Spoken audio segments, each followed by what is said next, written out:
Nahuli ng pinagsanib na puwersa ng Dapitan City Police Station at iba pang unit ng pulisya ang top 3 most wanted person municipal level na kinilala na si alias Nilo, 33 anyos, residente ng Barangay Uwaon, Dapitan City, Zamboanga del Norte sa isinagawang law enforcement operation dakong alas 12:30 ng hapon nito lamang ika-17 ng Nobyembre taong kasalukuyan.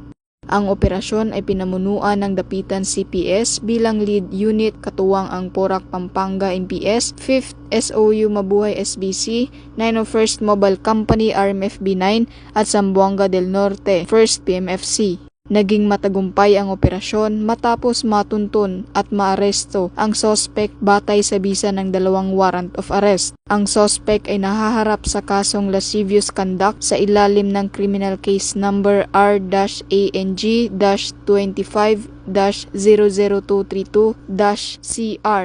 Ang warrant ay inihain ni Honorable Edwin Cruz Siapco, Acting Presiding Judge ng RTC Branch 59, 3rd Judicial Region, Angeles City, Pampanga noong ika-23 ng Enero taong kasalukuyan na may inirekomendang piyansa na 200,000 pesos.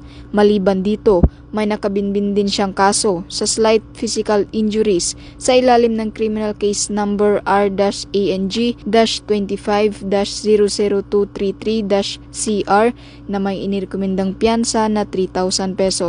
Matapos ang pag-aresto, ang suspect ay dinala sa Dapitan CPS para sa wastong dokumentasyon at tamang disposisyon. Mula dito sa tanggapan ng Kapulisan sa Rehiyon Siyam, ako ang inyong PIN and Correspondent, Patrolwoman AG Cortez, alagad ng batas, tagataguyod ng Balitang Pulis.